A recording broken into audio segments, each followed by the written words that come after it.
बहुत ज़्यादा प्रभाव डालते हैं। जैसे कि भारत में कोई भी सरकार की पॉलिसी होती है वो हमारे नित्य जीवन में प्रभाव डालती है। ये बात अलग है, कोई अच्छा डालती है, कोई बुरा प्रभाव डालती है।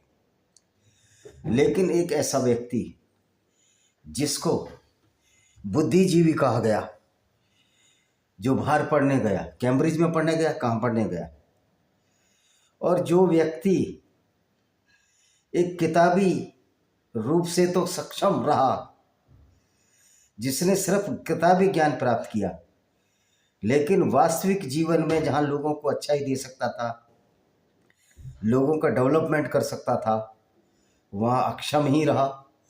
और ऐसे ऐसे सोपान गढ़े, वो किसी भी तरह हिंदू और सिखों के फेवर में नहीं थे।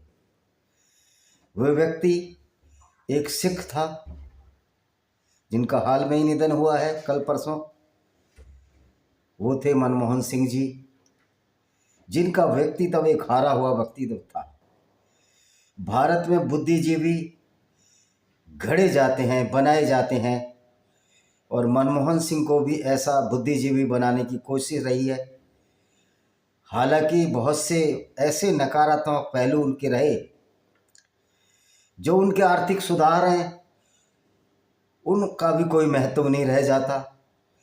अगर आप आर्थिक सुधार कर रहे हैं और सारा पैसा जो करप्शन का है वो कुछ चंद लोगों तक सीमित है, चंद लोग ही उसका फायदा उठा रहे हैं, फिर वो आर्थिक सुधार नहीं रह जाते।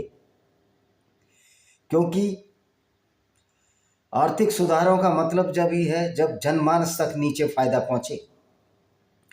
लेकिन इसके विपरीत मनमोहन सिंह के ज़माने में बहुत सारे लोगों को फायदा हुआ, लेकिन मनमोहन सिंह बिल्कुल मौन रहे।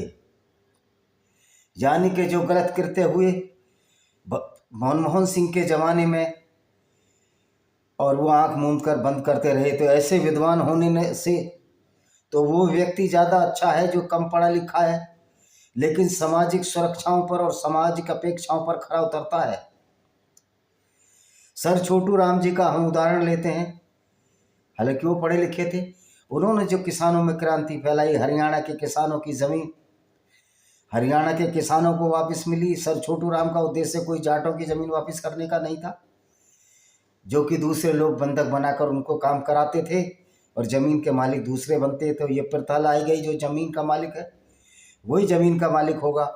तो इससे सिर्फ जाटों को ही फायदा नहीं हुआ,